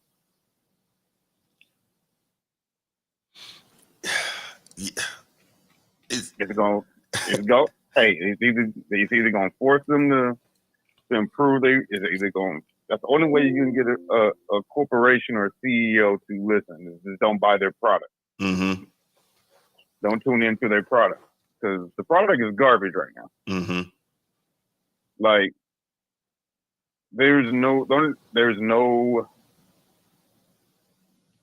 freaking. There's no emphasis to watch. Like why? Like there was a comment made that they don't even play until the playoffs. But if you don't build no story, why are you gonna tune into the playoffs? Yeah, it's hard, man. It really is. I remember when I was in high school and whatnot, and I used to live to obviously there's no league pass and all that back then, but every game that I could watch, I was watching it because that's how much I loved the NBA. But it's not like that anymore. It's not like that. No, you had the story. You had like some idiot in the chat was talking about the Pistons and everything with Jordan. But that's why people watch. They want to see, okay, can he overcome his obstacles? Can he do it? And then when he finally did, it was a big deal. Like, okay, now he did me. Can he win the championship? Because remember, I know this is not a Jordan topic, but he lives rent free in everybody's head. So I'm gonna bring it bring it up because obviously that's why the viewership was so high back then. Because it was like, okay, he's winning MVPs, he's winning all these awards. Can he win the chip? Everybody's tuning in to see, like, can he do it, or who's gonna whoop his ass this year? And then when he finally did, it was like, okay. And then that's when the hate, like, and I'm gonna throw this out there too, because a lot of these people don't understand. Y'all thought Braun was getting backlash. This is before the social media. Jordan used to get destroyed. Yes. And I was one of them that was talking shit about him. I was like, yo, nigga, all you do is shoot. He ain't gonna win nothing. He ain't Magic. I'm a Lakers fan, Magic guy. Magic already has 5 rings already. 4 or 5 rings. It's like, he ain't Magic. You can't win shooting the ball all the time. Right. And that's exactly what like the sports writers and everybody was saying. Like, he's not like Magic and Bird. You know, he doesn't make his teammates better. Yeah, he scores, but he's never going to be a winner. People don't know that because, you know, they want to push the narratives and they're younger. So they really don't understand that Mike used to get ripped badly in the mainstreams. Well, in the sports media, there was only mainstream sports media back then. But yeah, he used to get done up for real. You're right. Yeah. And I'm just throwing this out there because everybody think only LeBron, only star that get the treatment that he's getting. Shaq got it too. Like even when he was with the Lakers for the first 8 years of his career, every time he left, he got eliminated out of the playoffs. He got swept. They was calling him Swept Shaq. He had that nickname because every time he lost, he got swept. Until Phil came and they won in 2000. They with your boy Hakeem. As great as he was, they were like, he can't get over the hump. That's right. That was his thing. He'll get so close. And then after he won, he still didn't get respect. It was like, oh, he didn't beat Jordan. Yeah, he only won because Jordan not here. Right. I still hear that to this day. He didn't beat the greatest. Yes, sir. That's true. What happened when Jordan came back? He never made it back. See? So it was like he's not the only one that, but they make it like everybody just all of a sudden always attack LeBron James. Like it's just the difference between the other stars. You know, they weren't so insecure they didn't cry about it. They just got in the gym, you know, and shut their haters up on the court. You know what I'm saying? No doubt, definitely. That's a difference. But another thing that I wanted to talk about was skill, because we were talking about skill. Okay, there's levels to skill. You know, some players are just freakishly athletic. They ride that and don't work on their jump shots, their post games. A prime example is Zion Williamson. Absolutely. You know, high school, all he did was get the ball and just go down and he's dunk on everybody. Downhill, that's right. You know, he went downhill. You know, there was nobody big enough, so he transitioned to the league and he did the exact same thing. He's not working on he's not working on his game. Correct. Younger LeBron, through his AAU system, high school, you know, he was freakishly athletic than everybody his age. So he was jumping out the gym. I think the boy had like a 48-year injured vert in high school already. Like, high school kids can't stop that. No, they can't. He never really took the time to, and he had a decent outside game when he came in too. So I'm not gonna say he wasn't skilled when he came in the league. It's just from players before him. Like when they get older, when they get 35, 36, they work on other aspects of their game, like post-ups, they fadeaways, you know, their jump shots, their mid-range game, so they can stay at the high level. He's still, like, he's got his three-point slightly better, but, you know, come on now. Yeah. So let me. It's not really no real not reliable weapon. Increase in skill-wise based on his talent. Right. So let me add something real quick to Laker Nation. This is interesting, and I read this the other day. At first, I was watching a video. I think it came up on my YouTube algorithm, and it had Ron Artest, Meta Sanford Artest. I think that's his name now. And he was formerly Ron Artest, and he was talking about how when I think he was playing with the Bulls at the time, and LeBron was maybe 15 or 16, and he came in a run with them with Michael Jordan and Artest, and you know, and he was playing with NBA guys, and he was like, yo, he was ready. He could have came into the league right then. And Meta Sanford Artest says, you know, that made me go get back in the gym even harder, right? And we know that guy was a notorious worker. But anyway, he's like, you know, he saw LeBron then at that age. He said he could have been in the league because, you know, what he could do athletically. And then I read an article on my phone the other day, and it was talking about how when Stackhouse did a pre-draft workout for the Sixers, and John Lucas at the time was the coach, the president, and the GM. He always used to have Kobe because, you know, Kobe's at Lower Merion outside Philly. he always would have Kobe come down and, play against guys and, practice with the team and stuff like that. And so he had Stack play Kobe one-on-one, and they got done. And Stackhouse asked him, "Hey, coach, what position does he play on the team?" And John Lucas is like, he's a junior in high school. Anyway, I bring this up to say there's a lot of stories about Kobe really going off against NBA players at that level. So one, people always act like because he came in the league, and I always point to this, and because he was behind a third-team All-NBA guy and an All-NBA defender in Eddie Jones, so he didn't get to start right away. And he had a coach that didn't believe in starting rookies. And, he had Shaq Diesel there on the low block, that Kobe was some bum who wasn't ready for the league, right? So I always talk about, how when it comes to LeBron and they talk about his readiness, and even to this day, they always talk about it in terms of his physical abilities, right? His explosiveness, his speed, how he can jump, all that. But when they talked about Kobe, even from back then, they talked about what? His skill. There's such a big difference. And listen, nobody who disagrees has to believe me. Just go do the research on how guys talk about Kobe and how guys talk about LeBron. It's two different animals completely. And that's why I'll always bring that up. And I know you, Laker Nation, would have been fully aware of that. So that's why talking to you made me remember that. That's something that I had wanted to talk about. But go ahead. Oh, yeah. Well, to be honest, as Laker fans, we really didn't know we knew about Kobe, but we really didn't know about Kobe because at the time, we weren't. At the time, like you said, we had Eddie Jones, we had Vlade Divac, we had a decent squad. Mm-hmm. We weren't thinking about adding another two guard because, to be honest, the word in LA is like, who the fuck is this? Mm-hmm. Like, why they bringing up and why they go out and get a trade Vlade, for that was before we signed Shaq. Oh, okay, that's right, 96. That's right. You're right. Yeah. Mm-hmm. I mean, Shaq came that summer, but they traded Vlade before Shaq signed. Mm-hmm. Mm-hmm. So That's we were right. going ape. We were going ape shit. We were like, "What the hell is Jerry West doing? Yeah, Like, why you trading him for? Why you trading him for a 17-year-old shooting guard? We got Eddie Jones. We got Nick Van Exel.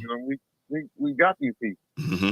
That's right. And then when because this is how the media worked back then. There was no social media. Then they start, putting on their, start talking about Kobe. It was like, y'all trust me, Laker fans. When y'all see Kobe, y'all gonna love him. Mm-hmm. The kid is amazing. And they were talking about his mindset, his work ethic. Mm-hmm. They start showing his interviews. Mm-hmm. That's when LeBron got, I'm gonna take my talent to South Beach. Got it from him because he was like, I'm gonna take my talent to the NBA. And we in LA, we were like, this cocky little motherfucker. What are you talking about? He's gonna take his talent to the NBA. And we were like, we want to, because Laker fans, you can't tell us. You gotta show us. Right? You gotta show us. Like, Facts, we want to see. Totally. We want to see. Mm-hmm. And then halfway into his rookie year, we was like, okay, start him. Start him. Start him. And we loved Eddie Jones, but we already knew he was better. Mm-hmm. So we was like, start him over Eddie, and that's how that started. So, but the difference is, like, I don't know, to me, y'all might disagree, but to me, it seemed like it was a reverse effect. Like, he was better. It looked like he was better skilled when he was younger. I'm talking about LeBron. And it looked like his skill work kind of took a step back. Could be as he got bigger and physically stronger. It could be. I think he more worked on bulking up than working on his mid range, his post up and all that, because he has no post up. Nope. I'm sorry. Nope. I think he has one move. He got that little fadeaway, but still that joint looks so awkward. Pull you down, shoot over you, or try to do that. Try to mimic Jordan's fadeaway. Mm-hmm. Crazy enough, where was that when he was getting guarded on the low block by JJ Barea? But my bad. I'm a hater. I'm a hater though. My bad. But go ahead. Let's not talk about that. That I've watched that numerous. I watched them games numerous times to see. Maybe I'm tripping. Maybe I am sounding like a hater. And I saw him catch the ball on the high post. Mm-hmm. It was just him and JJ by himself, and he made no moves and kicked it out. That should have been lunch meat. Easy work. Kobe and Jordan would have abused. They're like, they would have did like Bird said. You put a white boy on me. Mm-hmm. That would have been like, what? You don't leave me on the island with JJ Barea? Oh hell no! Clear out. Yeah, Clear out. that's a fact. It's lunch meat. Yeah. But Bruce, you wildin'. Shout out to Transformer. Austin Reeves. Yeah. We talked about this earlier about his insecurities and selfishness. Mm-hmm. Like most guys, when they're 30, once they get past 37, mm-hmm. it's not about. They realize it's not about me anymore. I'm going out. Mm-hmm. I'm not like what I was before. And they were still putting up great numbers. You forgot Kobe last game 60 points. So yeah. I don't want to hear that. Like, oh, nobody's done it. Like, there's stars and stars. They were putting up great numbers as they went out. Mm-hmm. Except Vince Carter, but that's a different thing. Yeah. But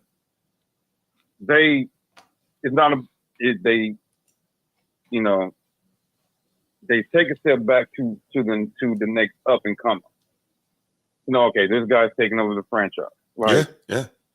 Like Austin Reeves has when AD was out, the game AD was out. Austin Reeves, he had a phenomenal game. He had 30, I think like eight or nine rebounds. Was and that like 5 or 6 assists? Okay. I was thinking about the Christmas Day triple double. My bad. Okay. No, I'm talking about the game AD was out, and then LeBron had no choice but to defer to him. Mm-hmm. And the last game last night, excuse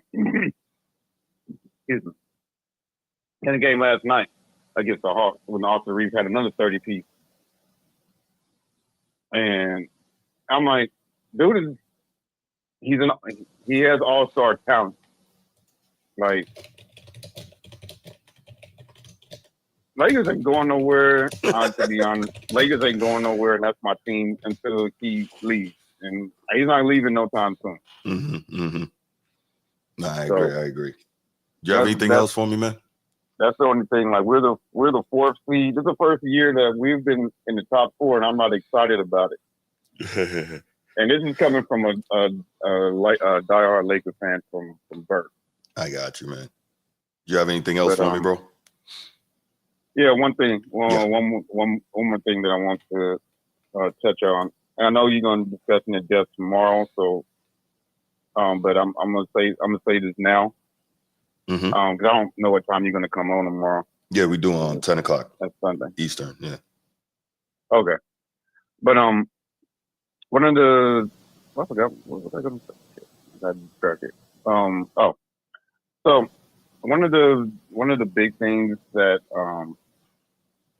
I've noticed now about this current group and with LeBron James when it comes to these records that they're saying, like y'all call us old heads, but the reason why we don't respect these new records because we know they're disingenuous records. Right.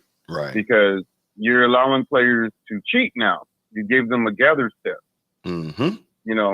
Any talented player, you give them 3 steps, they can average 30 easily. That's right. That's why you're seeing a lot more players average 30. Mm-hmm. That's why you're seeing, like, I use Luka as an example. I use it with one of these LeBron retards I was arguing with this morning.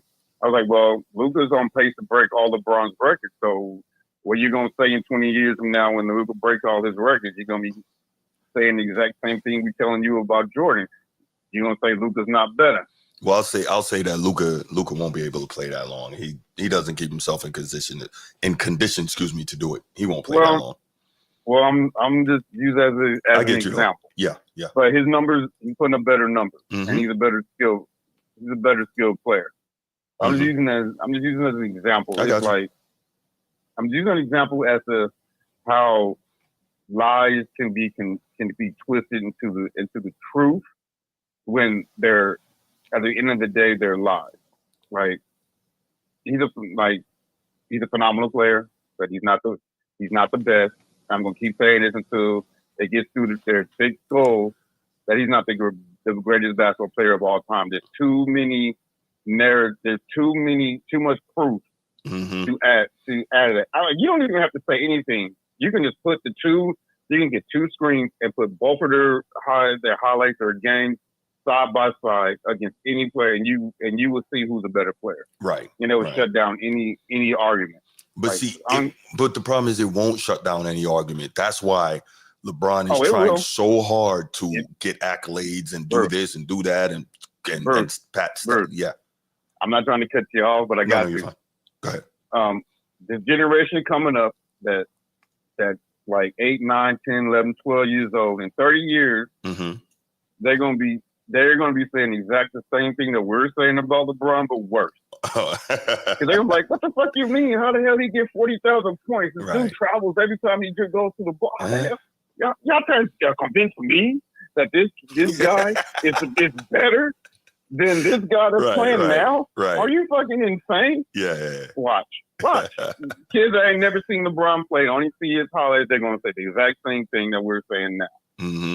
No, you're right. We'll be in our 70s and 80s by then, but if the good Lord bless us to see that, and we still talking about that time, Bruce, we're gonna have a chuckle about it. I was like, hey, yep, you said it. Yeah. That's what's gonna happen. And the only people that can't see that is LeBron fans. Everybody else sees it.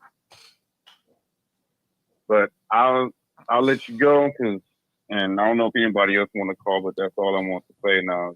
And I'll see you. I have more to say tomorrow. No doubt, man. No doubt. Thanks for the call. Appreciate you, Laker Nation. No problem. All right, so team, I'll take one more call if anybody else wants to call in. In the meantime, make sure y'all hitting that like and subscribe button, man. Really appreciate y'all. And again, anybody wants to join the channel, please join the channel because we're gonna have some good stuff coming down the pike.